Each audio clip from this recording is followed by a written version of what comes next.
Doomsday contre Lobo. Deux êtres inarrêtables, immortels, incroyablement puissants et impossibles à tuer, s'affrontent. Donc la question est de savoir qui sera le dernier debout ici. Qui va finalement tout gagner? C'est ce que nous allons découvrir. Doomsday, la forme finale de l'évolution. Il y a des monstres dans la fiction, et puis il y a Doomsday. Ce n'est pas une créature issue de la nature, ni façonnée par la compassion. C'est ce qui arrive quand la science regarde l'évolution et se dit « on va mettre la survie en accéléré ».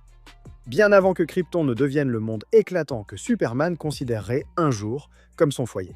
C'était un monde sauvage et mortel avec des tempêtes de verre, des prédateurs de la taille de bâtiments, dans une atmosphère qui tuait presque tout ce qui respirait.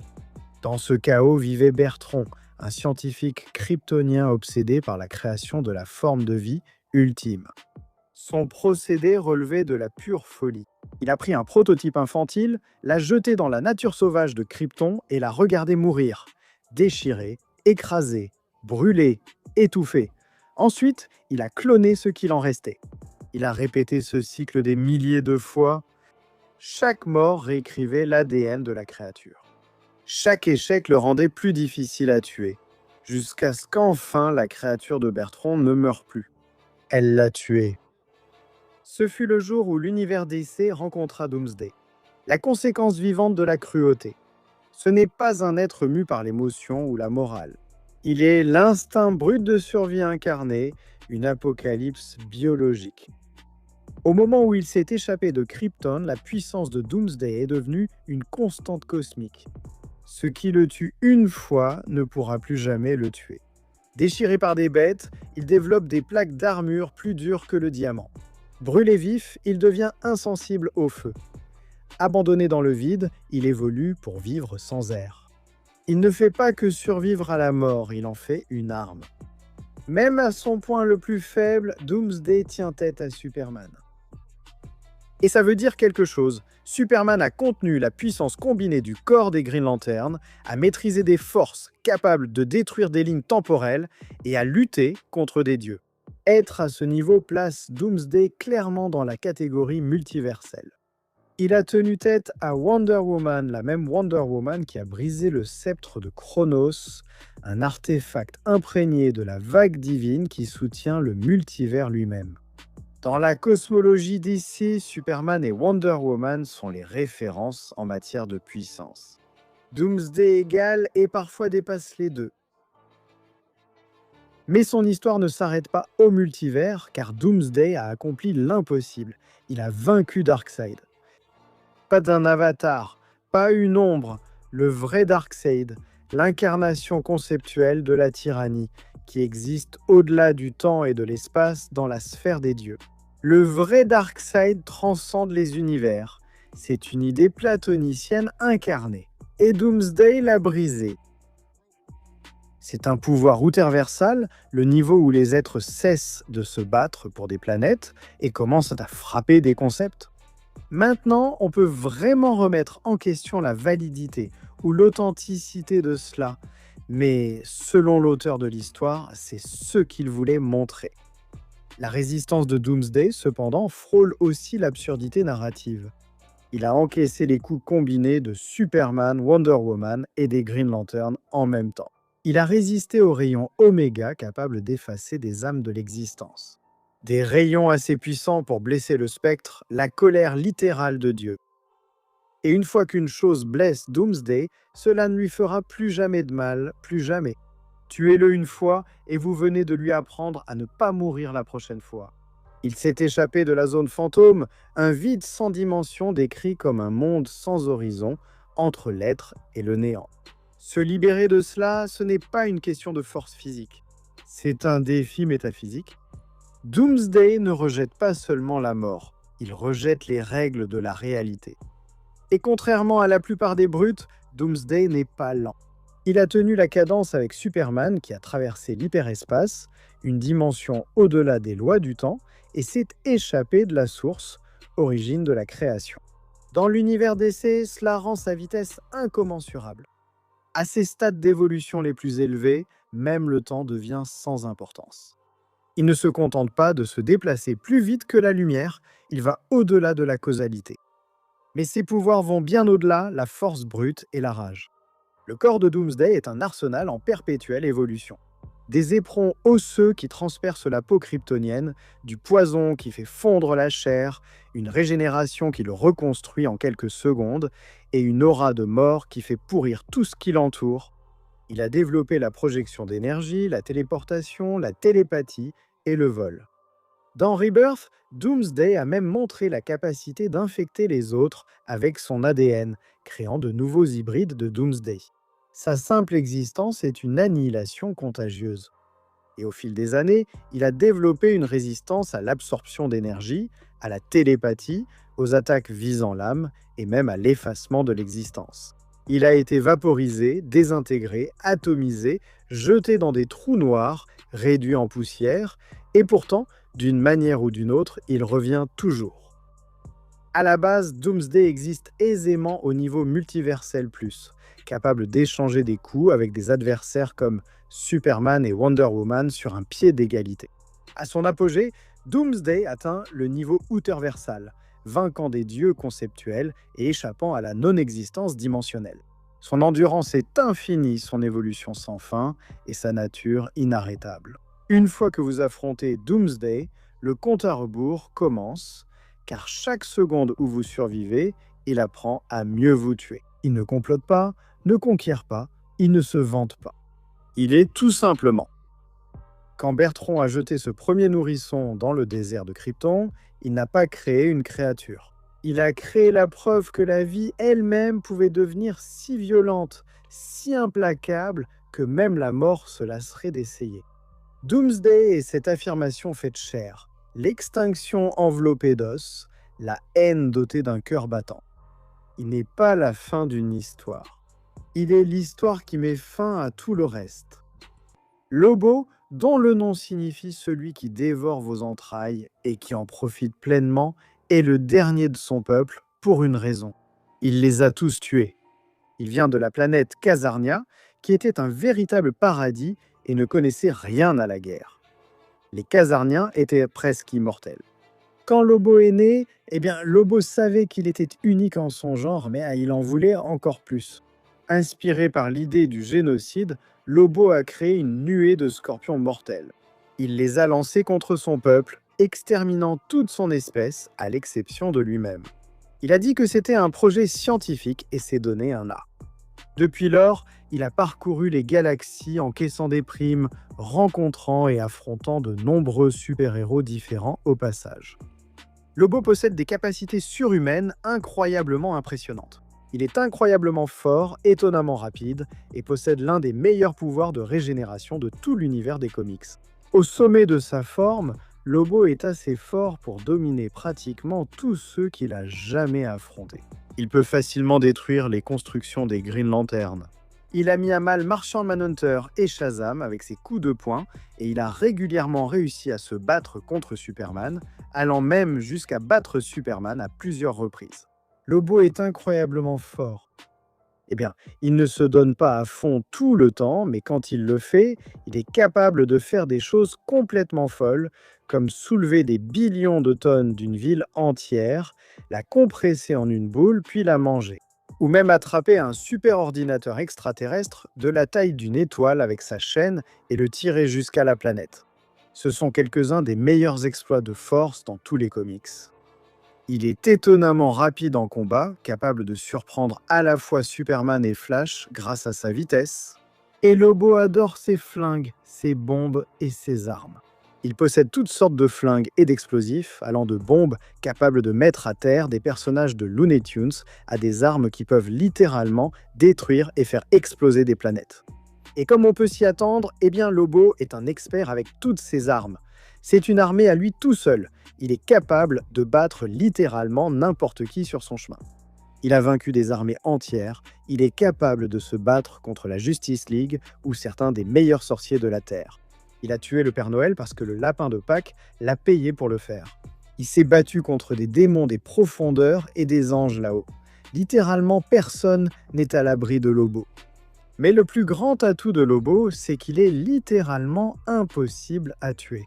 Pour commencer, Lobo est capable d'encaisser les coups et les attaques de tous les héros les plus puissants de DC, de Superman à Green Lantern, en passant par Shazam, sans même être vraiment affecté par tout ça. Il a survécu à l'intérieur de trous noirs, il n'a aucun problème avec la chaleur d'un soleil et il a survécu à des choses absolument folles. Par exemple, il a été frappé par la foudre qui déchire littéralement la réalité et l'espace-temps. Et il allait très bien. Ou il a même déjà été réduit à un simple squelette, voire à une âme. Il a continué à se battre. Il y a une raison à cette incroyable résistance. Lobo a en fait plusieurs niveaux d'immortalité. Pour commencer, seul un Khazarnien peut tuer un Khazarnien. Lobo est le dernier de son espèce, donc il n'y a vraiment personne qui puisse le tuer. Et même s'il y en avait un, eh bien Lobo a été banni à la fois du paradis et de l'enfer. Donc comme nous l'avons déjà vu, son âme restera. Il aura juste un nouveau corps et continuera d'avancer. Et cela nous amène à l'un des meilleures capacités de régénération de tous les comics. Capable de guérir littéralement de n'importe quelle blessure en quelques secondes. Rien ne peut l'arrêter. Il peut renaître d'une simple goutte de sang sur le sol. En plus, il est capable de créer des copies de lui-même aussi. Vraiment, rien du tout. Il peut garder Lobo à terre. Alors qui gagne? Analysons cela. Deux des êtres les plus immortels de DC. L'un est une créature qui a été tuée des milliers de fois lorsqu'elle était bébé, jusqu'à ce qu'elle ne puisse tout simplement plus mourir. L'autre est le chasseur de primes le plus dangereux de l'univers, qui a été expulsé de l'enfer parce que l'enfer ne pouvait pas le supporter. Parlons d'abord de la force. Eh bien, Lobo est incroyablement puissant, facilement à la hauteur de certains des héros les plus forts de DC comme Superman et Wonder Woman. Il a lancé Pulsar Stargrave, une étoile à neutrons ayant 1,4 fois la masse de notre Soleil à mince nue. Son combat avec Shazam a littéralement ébranlé le cosmos. Il a fait jeu égal avec Superman à plusieurs reprises. Être capable de soulever et de déplacer le Soleil, c'est là que Lobo opère. Cela le place au-dessus de la plupart des gens dans l'univers DC en termes de force pure. Cependant, Doomsday a tué Superman, le Superman qui brise des chaînes utilisées pour transporter des étoiles à travers les galaxies et qui a déjà battu Darkseid. Ce super Superman a tout donné contre Doomsday et il en est mort. Et puis Doomsday est ressuscité et est allé sur Apocalypse et a battu Darkseid au corps à corps si violemment que le super Superman a trouvé le dieu du mal mourant au sol et a dû lui sauver la vie. Ces ondes de choc à elles seules peuvent détruire des planètes. Sa force physique, elle dépasse facilement tout ce à quoi Lobo a été régulièrement confronté. Ces deux gars font partie de l'élite. Ces deux gars sont incroyablement forts, mais le potentiel maximal de Doomsday est tout simplement supérieur. Il s'est mesuré à Super Superman à plusieurs reprises et l'a surpassé plusieurs fois. Lobo peut rivaliser avec Super Superman, mais il ne le surpasse pas constamment comme le fait Doomsday. Eh bien, qu'en est-il de la résistance? C'est là que ça devient totalement injuste. Lobo a encaissé pratiquement tout ce qui lui est arrivé. Des décharges magiques provenant de certains des plus grands sorciers de tout l'univers DC. Il a survécu en traversant un trou noir juste pour atteindre le bar le plus proche de l'autre côté. Il a été vaporisé, explosé à l'échelle cosmique, et il s'en remet comme si de rien n'était. Lobo possède carrément des pouvoirs qui relèvent carrément de la logique cartoon. Les lois physiques de l'univers, elles se plient autour de lui d'une manière qui n'a aucun sens. Il est presque indestructible, et c'est juste son niveau de base. Doomsday par contre, eh bien on peut vraiment dire exactement la même chose. Doomsday a traversé des explosions équivalentes à 100 millions de bombes nucléaires. Il a encaissé les rayons Oméga de Darkseid et les a ignorés. Il a encaissé tout ce que la Ligue de Justice avait à lui envoyer et a continué d'avancer. Et son corps a évolué à un point presque absurde. Il n'a pas d'organes internes, pas de sang, pas de tissu, il est presque entièrement solide. Il n'y a pas vraiment de moyen facile de venir à bout de Doomsday parce qu'il ne se blesse pas. Il n'a pas besoin de manger ou de respirer, il ne peut pas se fatiguer. Les deux sont ridicules ici. Mais je pense que le fait de ne pas avoir d'organes va donner à Doomsday un léger avantage spécifique. La durabilité de Lobo fonctionne plutôt en encaissant les coups et en guérissant ensuite. Celle de Doomsday fonctionne en n'ayant rien à endommager dès le départ. Et la vitesse? Eh bien, Lobo est largement plus rapide que la lumière, comparable à Superman dans certains de leurs combats. Doomsday tient aussi constamment la cadence face à Superman, ce qui signifie qu'il est lui aussi largement plus rapide que la lumière et comparable à Lobo. Aucun d'eux n'a un avantage significatif de vitesse sur l'autre. On peut dire que c'est à égalité. Maintenant, qu'en est-il de leurs pouvoirs et capacités?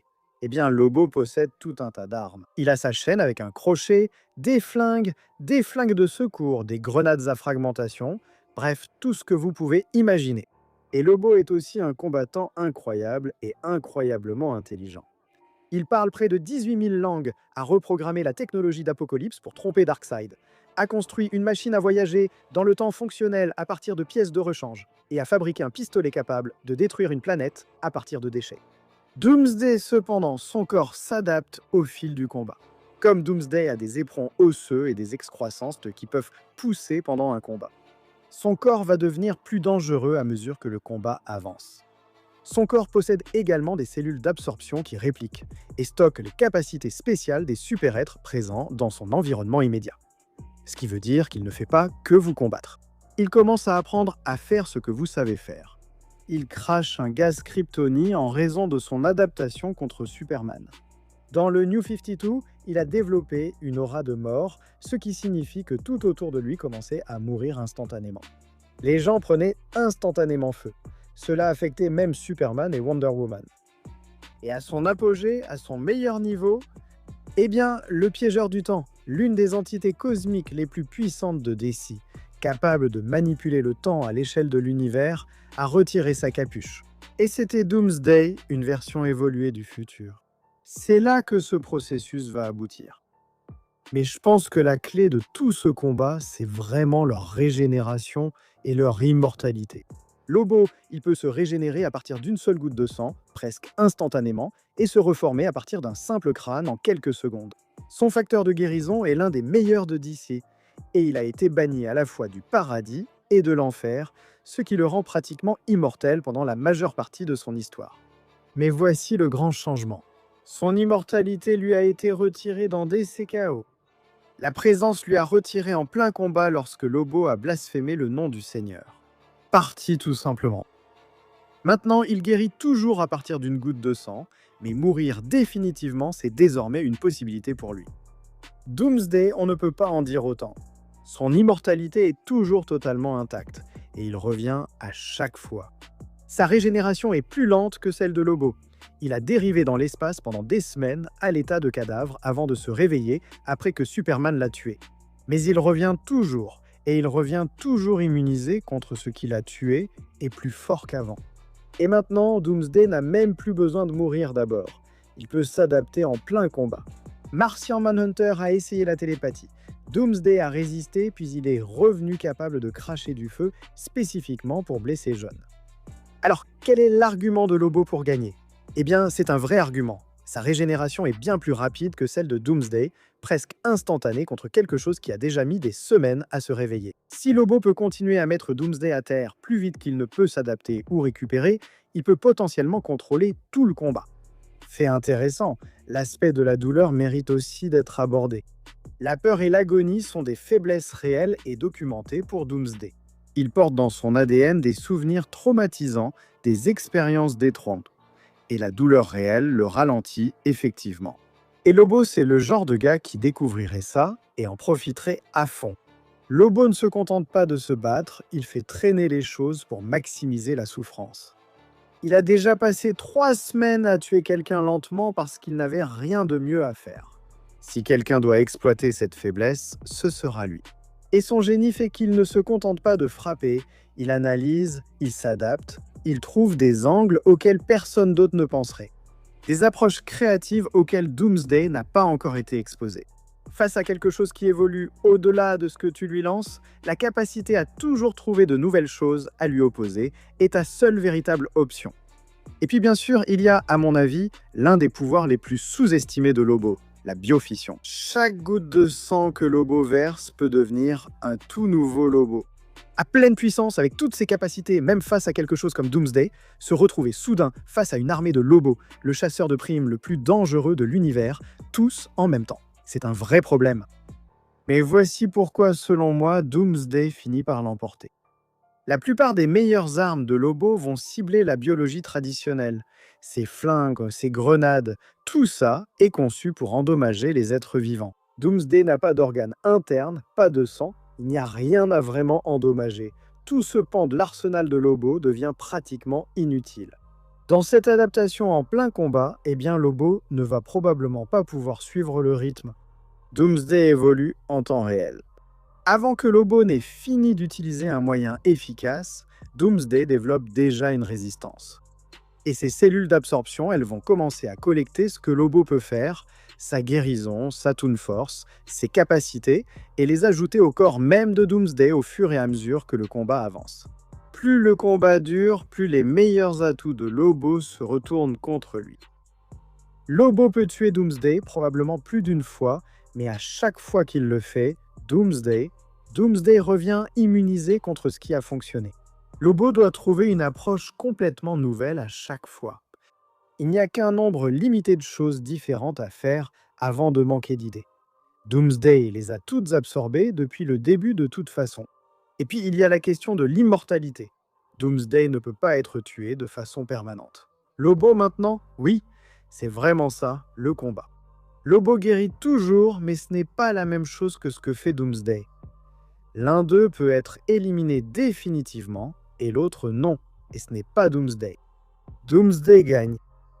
Au début de ce combat, Lobo peut être sauvage et dangereux, causer de vrais problèmes, mais on ne peut pas battre quelque chose qui devient plus difficile à tuer à chaque fois qu'on le tue. On ne peut pas déjouer quelque chose qui s'adapte à vos meilleures idées en temps réel. On ne peut pas résister plus longtemps que quelque chose qui ne peut pas mourir, alors que vous, si. Lobo est l'homme le plus dangereux de l'univers. Et Doomsday a évolué pour être bien plus que cela. Doomsday gagne. Mais qu'en pensez-vous? Dites-le dans les commentaires ci-dessous. Je sais que vous allez avoir des avis et des réactions là-dessus, c'est certain. Peut-être que vous avez regardé la vidéo jusqu'à la fin, c'est incroyable. Merci beaucoup d'avoir regardé et de nous soutenir. Et si vous voulez vous abonner, eh bien, abonnez-vous. Vous allez voir plus de vidéos comme celle-ci chaque semaine. On se revoit alors, je vous verrai la prochaine fois.